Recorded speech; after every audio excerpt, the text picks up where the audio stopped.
عورت ایک بات کبھی نہیں چھپا سکتی۔ عورتوں کی نفسیات، عورتوں کے اقوال۔ عورت 40 سال تک اپنی محبت چھپا سکتی ہے، مگر ایک چیز وہ 1 منٹ بھی نہیں چھپا سکتی، نایاب اور قیمتی باتیں۔ مجھے کسی صاحب نے ایک دلچسپ واقعہ سنایا۔ وہ ترکی کے راستے یونان جانا چاہتے تھے۔ ایجنٹ انہیں ترکی لے گیا۔ یہ ازمیر شہر میں دوسرے لوگوں کے ساتھ برف باری کا انتظار کرنے لگے۔ سردیاں یورپ میں داخل ہونے کا بہترین وقت ہوتا تھا۔ برف کی وجہ سے سیکیورٹی اہلکار مورچوں میں دبک جاتے تھے، بارڈر پر گشت رک جاتا تھا۔ ایجنٹ لوگوں کو کشتیوں میں سوار کرتے تھے اور انہیں یونان کے کسی ساحل پر اتار دیتے تھے۔ یہ ایجنٹوں کی عام پریکٹس تھی۔ اس صاحب نے بتایا، ہم ترکی میں ایجنٹ کے ڈیرے پر پڑے تھے۔ ہمارے ساتھ گجراوالا کا ایک گندا سا لڑکا تھا۔ وہ نہاتا بھی نہیں تھا اور دانت بھی صاف نہیں کرتا تھا۔ اس سے خوفناک بو آتی تھی۔ تمام لوگ اس سے پرہیز کرتے تھے۔ ہم لوگ دسمبر میں کشتی میں سوار ہوئے۔ ہم میں سے کوئی شخص اس لڑکے کو ساتھ نہیں لے جانا چاہتا تھا۔ ہم نے اسے روکنے کی کوشش کی، لیکن وہ رونا شروع ہو گیا۔ ایجنٹ کے پاس وقت کم تھا، چنانچہ اس نے اسے ٹھڈا مار کر کشتی میں پھینک دیا۔ کشتی جب یونان کی حدود میں داخل ہوئی تو کوسٹ گارڈ ایکٹیو تھے۔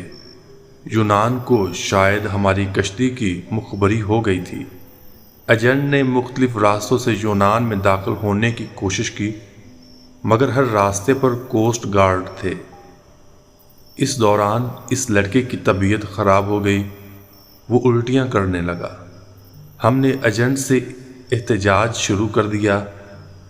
ایجنٹ ٹینشن میں تھا، اسے غصہ آ گیا۔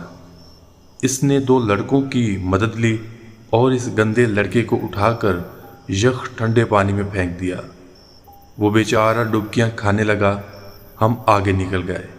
ہم ابھی آدھا کلومیٹر آگے گئے تھے کہ ہم پر فائرنگ شروع ہو گئی۔ ایجنٹ نے کشتی موڑنے کی کوشش کی۔ کشتی اپنا توازن برقرار نہ رکھ سکی اور پانی میں الٹ گئی۔ ہم سب پانی میں ڈبکیاں کھانے لگے۔ میں نے خود کو سردی، پانی اور خوف کے حوالے کر دیا۔ جب میری آنکھ کھلی تو میں اسپتال میں تھا۔ مجھے اسپتال کے عملے نے بتایا، کشتی میں سوار تمام لوگ مر چکے ہیں، صرف 2 لوگ بچے ہیں۔ میں نے دوسرے زندہ شخص کے بارے میں پوچھا۔ ڈاکٹر نے میرے بیڈ کا پردہ ہٹا دیا۔ دوسرے بیڈ پر وہی لڑکا لیٹا ہوا تھا جسے ہم نے اپنے ساتھیوں سے سمندر میں پھینکا تھا۔ سمندر کی لہریں اسے دھکیل کر ساحل تک لے آئی تھیں۔ مجھے کوسٹ گارڈ نے بچا لیا تھا، جبکہ باقی کے لوگ گولیوں کا نشانہ بن گئے یا پھر سردی سے ٹھٹھرا کر مر چکے تھے۔ میں 15 دن اسپتال میں رہا۔ میں اس دوران یہ سوچتا رہا، میں کیوں بچ گیا؟ مجھے کوئی جواب نہیں سوچتا تھا۔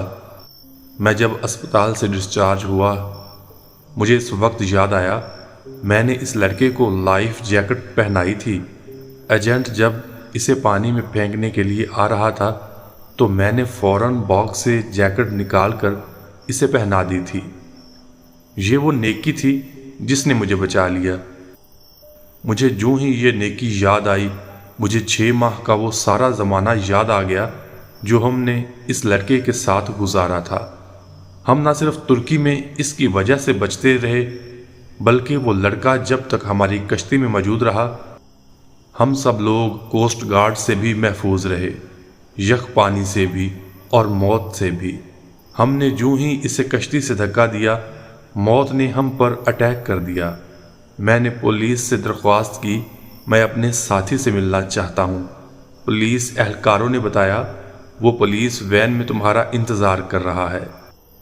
میں گاڑی میں سوار ہوا اور جاتے ہی اسے گلے سے لگا لیا۔ مجھے اس وقت اس کے جسم سے کسی قسم کی کوئی بو نہیں آ رہی تھی۔ تب مجھے معلوم ہوا میرے ساتھیوں کو دراصل اس کے جسم سے اپنی موت کی بو آتی تھی۔ یہ ان لوگوں کی موت تھی جو انہیں اس سے الگ کرنا چاہتی تھی، اور وہ جوں ہی الگ ہوئے سب موت کی آغوش میں چلے گئے۔ عورت 40 سال تک اپنی محبت چھپا سکتی ہے، مگر 1 منٹ کے لیے اپنی نفرت نہیں چھپا سکتی۔ ایک دنا کا کہنا ہے کہ عورت کو سمجھنا بہت مشکل ہے۔ اس کی اکثر باتوں کا الٹ مطلب ہوتا ہے۔